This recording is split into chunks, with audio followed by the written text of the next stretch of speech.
जय श्री कृष्णा, राधे राधे। भगतजनों, आप सबका हमारे YouTube चैनल पर हार्दिक स्वागत है। भगतजनों, आज मैं आप सभी के समक्ष बृहस्पतिवार व्रत की कथा प्रस्तुत कर रही हूँ। आशा करती हूँ कि आपको यह कथा अवश्य पसंद आएगी। तो आइए सर्वप्रथम भगवान का स्मरण करते हुए सभी बोलिए ओम नमो भगवते वासुदेवाय, ओम ब्रह्म बृहस्पते नमः। एक दिन इंद्र बड़े अहंकार से अपने सिंहासन पर बैठे हुए थे और बहुत से देवता, ऋषि, गंधर्व, किन्नर आदि उनकी सभा में उपस्थित थे। जिस समय गुरु बृहस्पति जी वहां सभा में आए, तब सब के सब उनके सम्मान के लिए उठ खड़े हुए, परंतु इंद्र गर्व के मारे खड़ा न हुआ, यद्यपि वह सदैव उनका आदर किया करता था। गुरु बृहस्पति जी यह देखकर और अपना अनादर समझते हुए वहां से उठकर चले गए। तब इंद्र को बड़ा ही शोक हुआ और वह विचार करने लगा कि अहो, मैंने गुरुजी का अनादर कर दिया है, मुझसे यह बहुत बड़ी भूल हो गई है। गुरुजी के आशीर्वाद से ही तो मुझे यह सब वैभव मिला है और अब उनके क्रोध से यह सब नष्ट हो जाएगा, इसलिए मुझे उनके पास जाकर उनसे क्षमा मांगनी चाहिए। ऐसा विचार करके इंद्र गुरु बृहस्पति के पास उनके स्थान पर गए। जब बृहस्पति जी ने अपने योग बल से यह जान लिया कि इंद्र क्षमा मांगने के लिए उनके यहाँ आ रहा है, तब क्रोधवश उससे भेंट करना उचित न समझकर बृहस्पति देव अंतर्ध्यान हो गए। जब इंद्र ने बृहस्पति जी को न देखा, तब निराश होकर इंद्र लौट आए। जब दैत्यों के राजा वृषवर्मा को यह समाचार विदित हुआ, तब उसने अपने गुरु शुक्राचार्य की आज्ञा से इंद्रपुरी को चारों तरफ से घेर लिया। गुरु की कृपा न होने के कारण अब देवता हारने और मार खाने लगे। तब उन्होंने ब्रह्मा जी को विनय पूर्वक जाकर सारा वृतांत सुनाया और उनसे कहा कि महाराज, दैत्यों से किसी प्रकार बचाइए हमें। तब ब्रह्मा जी उनसे कहने लगे कि तुमने बड़ा अपराध किया है, जो गुरुदेव को तुमने क्रोधित कर दिया। अब तुम्हारा कल्याण इसी में हो सकता है कि त्वष्टा ब्राह्मण का पुत्र विषवरूप बड़ा ही तपस्वी और ज्ञानी है, उसे तुम अपना पुरोहित बनाओ, तो ही तुम्हारा कल्याण हो सकता है।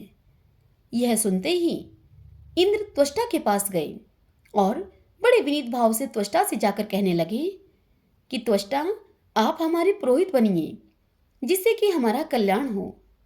तब त्वष्टा ने इंद्र को उत्तर दिया कि पुरोहित बनने से तपोबल घट जाता है, परंतु तुम बहुत विनीत कर रहे हो, इसलिए मेरा पुत्र विषवरूप पुरोहित बनकर तुम्हारी रक्षा अवश्य करेगा। विषवरूप ने पिता की आज्ञा से पुरोहित बनकर ऐसा यत्न किया कि हरि इच्छा से इंद्र वृषवर्मा को युद्ध में जीतकर अपने इंद्रासन पर स्थित हुआ। विषवरूप के 3 मुख थे। एक मुख से वह सोमपल्ली लता का रस निकालकर पीते थे, दूसरे मुख से वह मदिरा पीते थे और तीसरे मुख से अन्न आदि भोजन किया करते थे। इंद्र ने कुछ दिनों के बाद उनसे कहा कि मैं आपकी कृपा से यज्ञ करना चाहता हूँ। जब विषवरूप की आज्ञा के अनुसार यज्ञ आरंभ हो गया, तब एक दैत्य ने विषवरूप से कहा कि तुम्हारी माता दैत्य की कन्या है, इसलिए हमारे कल्याण के निमित्त एक आहुति दैत्यों के नाम पर भी तुम दे दिया करो, तो अति उत्तम बात होगी। अतः विषवरूप उस दैत्य का कहा मानकर आहुति देते समय दैत्य का नाम धीरे से लेने लगा। इस कारण यज्ञ करने से देवताओं का तेज नहीं बढ़ा। अब इंद्र ने यह वृत्तांत जानते ही क्रोधित होकर विषवरूप के 3 सिर काट डाले। जिस सिर से विषवरूप मदपान करते थे, वह मुख उनका भंवरा बना, सोमपल्ली पीने वाला सिर कबूतर बना और अन्न खाने वाले मुख से वह तीतर बन गया। विषवरूप के मरते ही इंद्र का वह स्वरूप ब्रह्म हत्या के प्रभाव से बदल गया। तत्पश्चात देवताओं के 1 वर्ष पश्चाताप करने पर भी ब्रह्म हत्या का वह पाप न छूटा। तब सभी देवता ब्रह्मा जी से प्रार्थना करने लगे।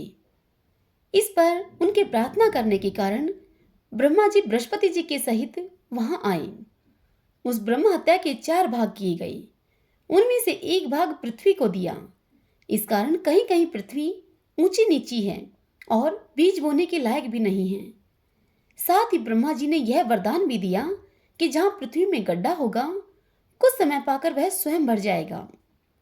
दूसरा वृक्षों को दिया, जो कि वृक्षों से गोंद बनकर बहता है। इस कारण गूगल के अतिरिक्त सब गोंद अशुद्ध समझे जाते हैं। वृक्षों को यह भी वरदान दिया कि ऊपर से सूख जाने पर जड़ फिर से फूट जाएगी। तीसरा भाग स्त्रियों को दिया।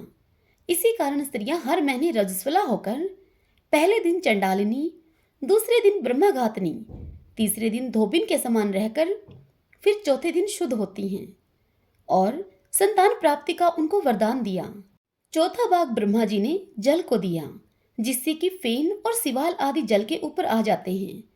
जल को यह भी वरदान मिला कि जिस चीज में वह डाला जाएगा वह बोझ में बढ़ जाएगी।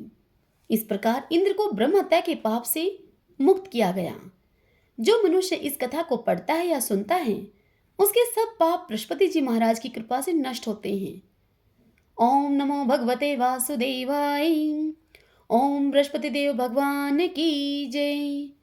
भगतजनों, इस दिन बृहस्पतिश्वर महादेव जी की पूजा होती है। दिन में एक ही समय भोजन करें, पीले वस्त्र धारण करें, पीले पुष्पों को धारण करें।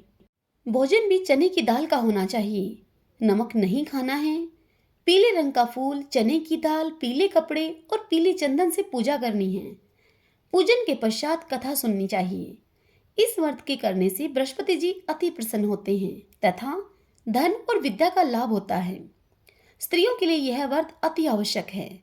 इस व्रत में केले का पूजन किया जाता है। बात पसंद आई हो तो वीडियो को लाइक कीजिएगा और अन्यों के पास भी शेयर कीजिएगा। जय श्री कृष्णा। राधे राधे।